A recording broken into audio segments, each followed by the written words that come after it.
if you want to grow and you get tired of your own shit for real, like you'll be like, okay, I need to change that. And just being disciplined, being real, also having people around you that are real too. And just the more transparent that you become, life really just changes around you in general. Yeah. Like people, look, we'll keep going, but people change, situations, scenarios change, manifestation, like all that stuff is real. It's just...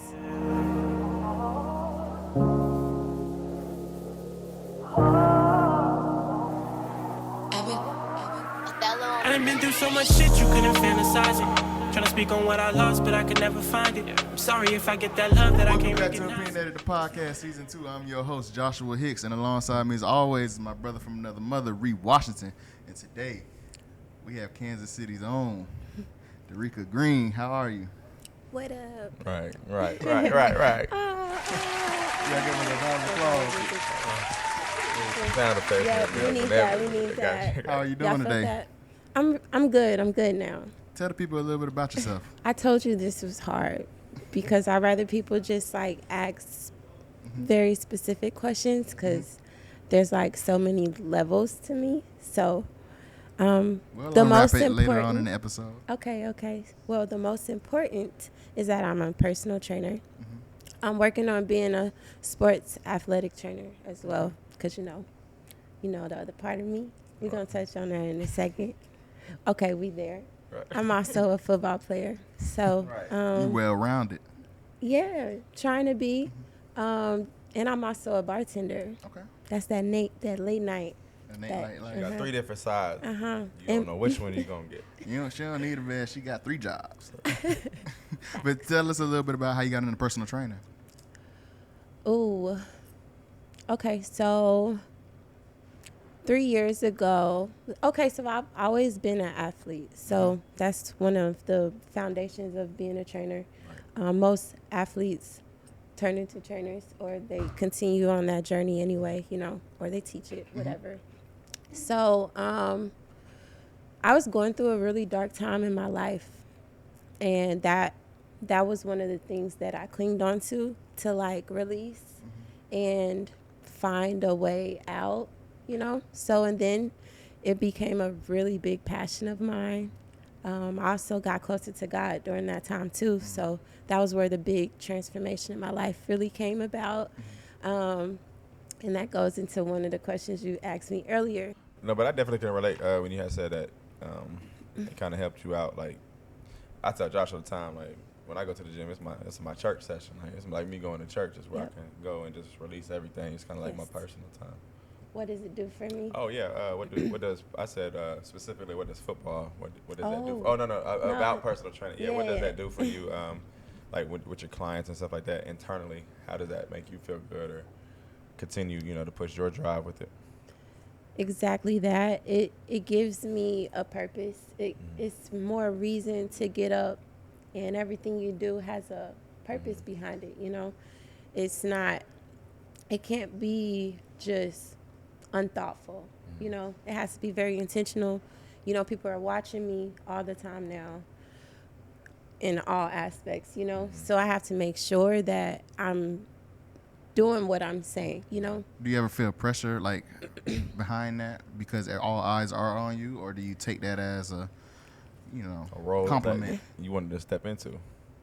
Back then it was really hard because I wasn't really in tune with myself enough to like try to be what people were projecting onto me. Like people were able to see my potential too before I was able to really see it and then walk in that light and really understand it and carry it.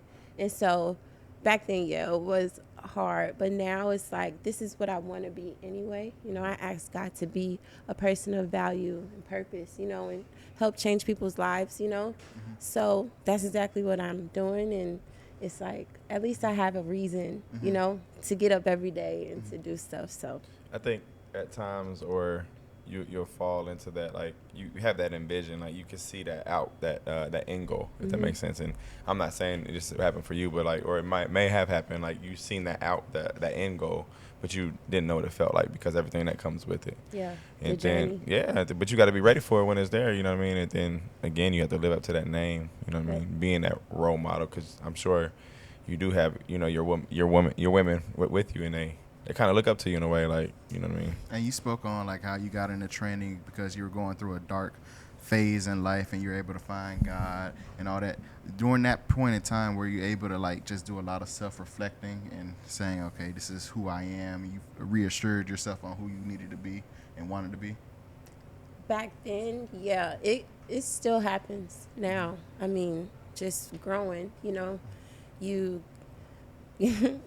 I don't know how to explain it. Like, life has a way of showing reflections of yourself with people and situations and stuff. And if you want to grow and you get tired of your own shit for real, like, you'll be like, okay, I need to change that. And just being disciplined, being real, also having people around you that are real too. And just the more transparent that you become, life really just changes around you in general. Yeah. Like, people, look, we'll keep going, but people change, you know, situations, scenarios change, you know, manifestation, like, all that stuff is real. It's just.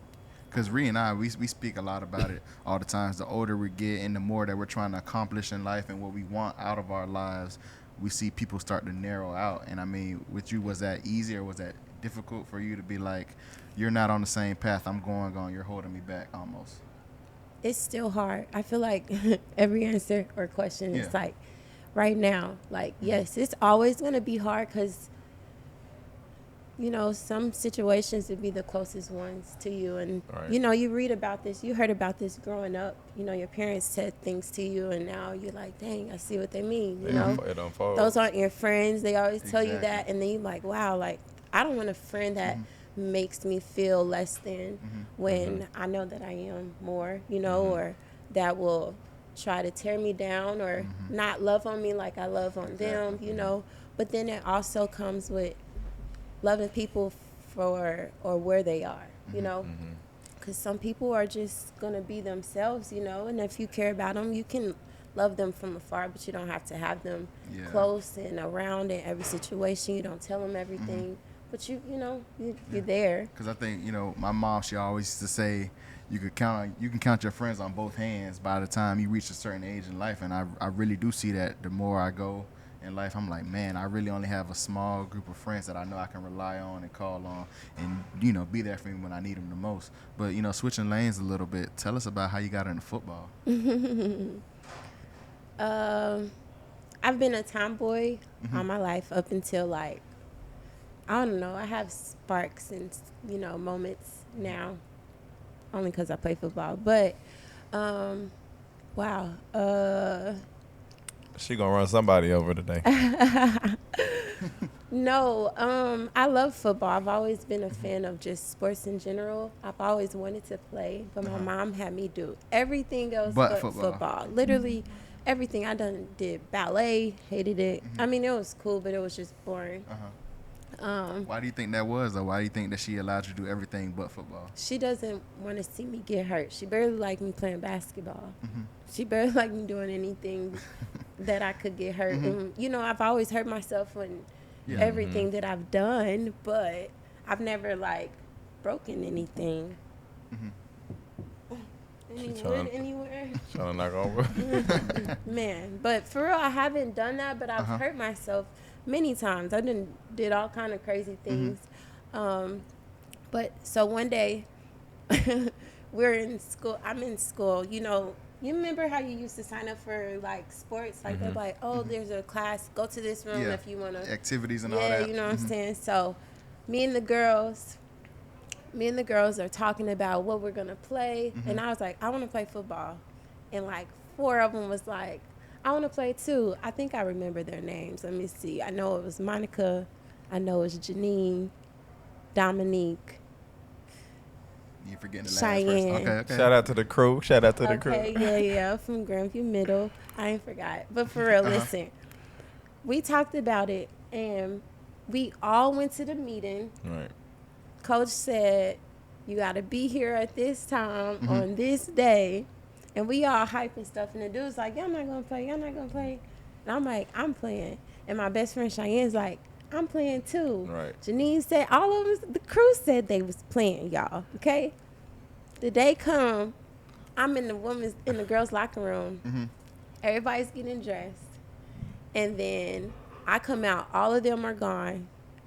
And then I go out, and I'm like, where'd they go? So I go to the practice. I'm the only one walking out. I was hoping you was going to tell me they was there with you. I was the only one that walked out. And my coach, Greg, came, and he was like, all right, you got to size. He sized me up. I had to get dressed by myself. Like, you went through the whole process I went by through yourself? That shit by myself, y'all, okay? She put the And wrong I come back, thigh oh, pads my and God. I came out, he was like, no. Fixed me up. It was so funny. And he was like, the butt are you pad ready? in the knee. Had me on my back like, you ready? I'm like, yeah, let's go. I go outside. All the dudes are like, oh, no. Nah.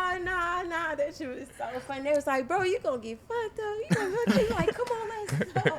And you know, back then they would smack butts and stuff, but like they knew not to play with me still. But they was like, you play football. You play football. They wanted an excuse to Because I smack you on used the to butt. punch them. Like I used to punch them like every time. They knew like, no, don't. Darriqueca's gonna hit you. He was like the homie though. He was like yeah, the, I was. Yes. He was like yeah, I'm cool. Like I love the game. I love guys like. So what was like your first moment of like welcome to football? Honestly, you wouldn't even believe me because I was really good as fuck. I was good as hell. Like I didn't start, but I played before the second stream. Like, and I was still playing on B team too. Like I played on both. But I would say the drills when we had to the finisher. No. Oh, no, not even the hit. No, that was cool. I'm telling you, like that didn't bother you at all. No, that didn't bother me. What bothered me was the conditioning, the running, and then when they mess up doing dumb stuff, they be dumb, and we all gotta do it. Donnell lost his chin strap, y'all, and we had to run. I was so mad. Like, just give him his chin strap back, y'all. Like, oh my God. And then when we had to run in rain, I hated it. But the team hated me because, you know, I was a female, so I had female things that would allow me to sit out. Certain days and and it'd certain be practice. on some days like, dang, I'm Salute, sorry, y'all. God. And I had to sit there, you know. Yeah, she's skipping out today. They be so mad. They thought you was acting? Like, Nah, stop they playing. did used Stop. to think I was acting. I'm like, lying. no, like I really would thug it out too. Yeah. But I won't forget the first time I got hit hard, and it was because one of the coaches, I really believe this man did not want me to play because actually he told me he didn't want me to play, and he always tried to set me up to where one of my teammates would try to hurt me, but I was good except for one, and Cameron had to hit me. And I won't forget that. He was so mad. He came up to me and was like, I'm so sorry. He was like, I won't do that again. Like, I don't like that. Because coach was, like, really trying to make him fuck me up. But that shit did hurt. I was like, whew. So transitioning to back then, how is it like playing now? It's fun. Right. It's really fun. It's the adrenaline rush that comes behind it. And, like, if you if you doubt yourself, that's it. Right. Like the confidence has to be at an all-time high. That's your faith. That's your feet. You know, if you don't have it, it's gonna show. Like, I think it's dope. Do you believe women are getting a respect of like their own football league compared to the NFL and college football? No. He said, hold on. No. And why you think is that? No. Do you believe they just feel like it's not real football? They don't respect. I mean, you know that they don't respect women in general. They want to put us in a box, and when they see that we're good at stuff, it's intimidating, you know? And so what they do is talk down, and they'll dim our light. They'll, you know, add tax, make it more difficult for us to even get seen, to get support. So that's what I've experienced with the league alone. And that goes into being yourself. Like, your name is what makes you also in the league too. So that's what I pretty much be focusing So on the flip side, though, the ones who do support, right, and the ones who do go all out for it, you know, how's that feeling? I mean, obviously it's a great feeling, but It's different. right. But yes, it's pretty cool because the reaction you get every time, and then because there's so many beautiful women that actually play, they don't think beautiful women can play football, can get dirty, can flip the switch. Like we have the so cleats many, at 8 o'clock, I at 10 swear. o'clock, y'all at the club what? with the heels. And stop playing. red You bottom. wouldn't even believe. Like, no, all of y'all play. Every time, and it's like, yes, and we a beast. Like, I know some beasts on the field. Like, even I'm like, I'm cool. Have you ever been in a situation where like men have been insecure Yes. around you because you play football and things like that? Yes, and there's always competition they want to see. Sometimes I'm down for, showing them, but half the time it's like, no, because this isn't a show, like. It's not a competition. It's not a. Yeah, like you either, every athlete you run into, you're going to be like, let me see. You know what I'm saying? Trying to show size them them up. up. And like, do they ever give you like those backhanded compliments where it's like, oh yeah, you play football, that's cute. And All it's the like, time. and like I how, see you and play I a know that little has football or to, something like that. She a little like that. Yeah. She cool. They'll switch too, like in my face. Sometimes they be like hyping me up, and then when you around other people, and I might have rejected the dude or whatever. not even rejected, but I might have I don't know the term, like did something with them. I don't know. Yeah. You know what We I'm got saying? you. Yeah. We're going. But they feel some type of way about that. So in front of other guys, they start throwing shade. And it's like, what it is though, for real. But I'm You not know gonna, the truth, but I ain't really- gonna. Yeah, why you doing that? Why you got to do that to me? Yeah. And I feel like for me, I deal with a lot because people think like, well, you already got this, you're already pretty, you're already this, you're already that. So they like, think, oh, I'm gonna just wipe that, or another shame. Them are like, whatever you want to call it. I deal with that think people- often. More often than not. A lot. I think you're gonna get that when you. I was actually talking to somebody like, it's that saying that when you're not there yet, everybody rooting for you, everybody supports you, everybody ride that wave because they see you on that horse and they see you go in that direction. And then the minute you get to where you want to get to, and you get to that top level, then it's because I'm not up there with you. You know what I mean? And stuff like that. I think that's that same aspect though, that people tend to throw it in there. And I mean, like, what would you tell like the young girls who want to play football now, or like just want to do something that's not the norm? For so long, like you said, we always kept women in a box, but now they want to break those barriers and they want to be more. Like, what advice would you give them? Do it. Go for it. Do it alone if you have to. It's the best.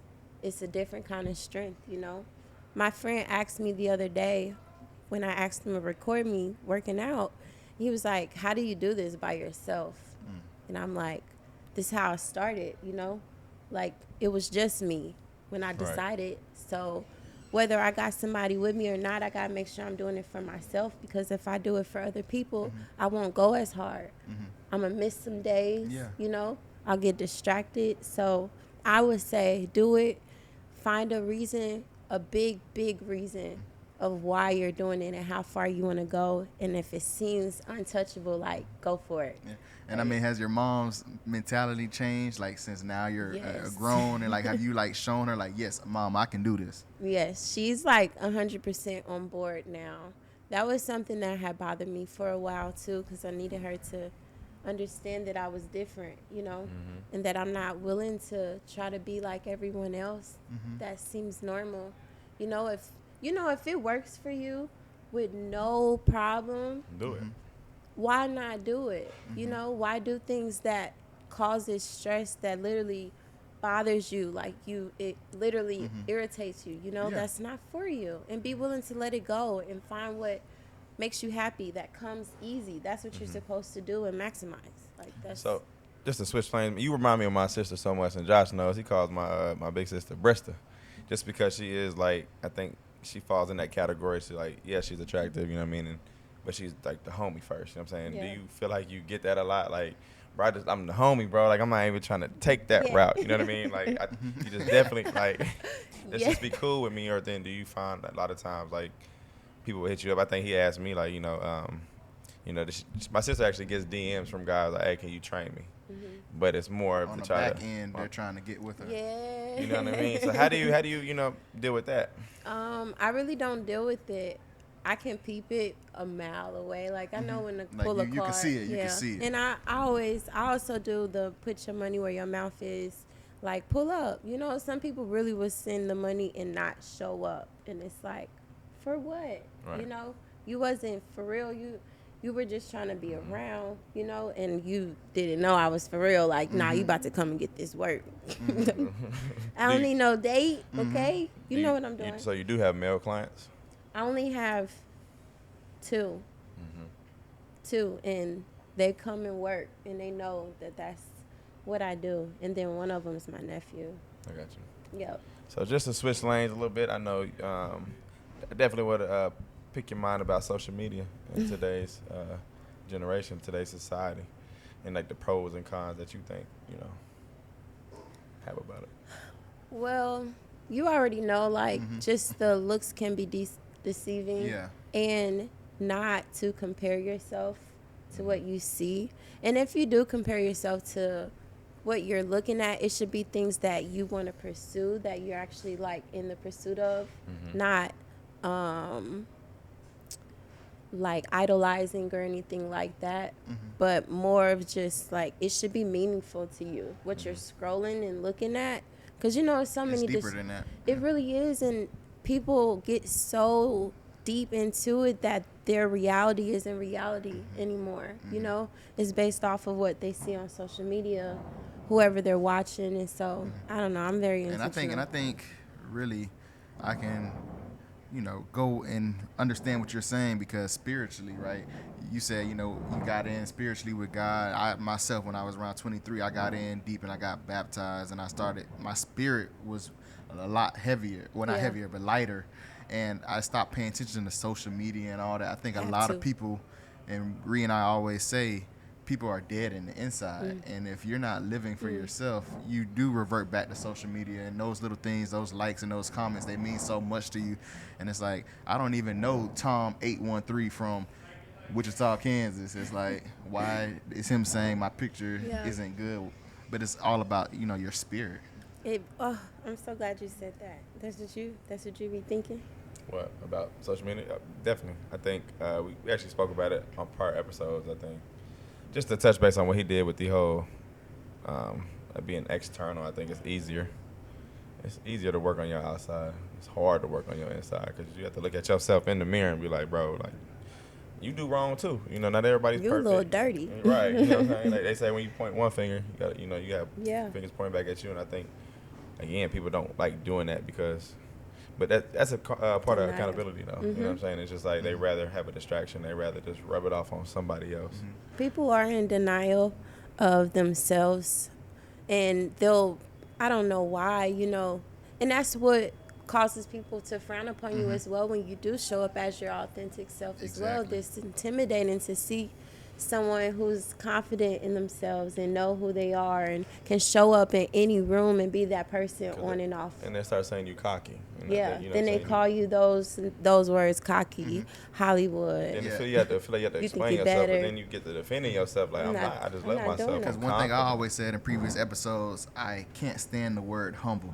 I say people only tell you to be humble when they're uncomfortable with your success. And I feel as if, don't dim your light because you are doing something successful. Like, you worked your butt to get to where you're at. Exactly. So why should I, dim my light because you're uncomfortable with what I'm doing?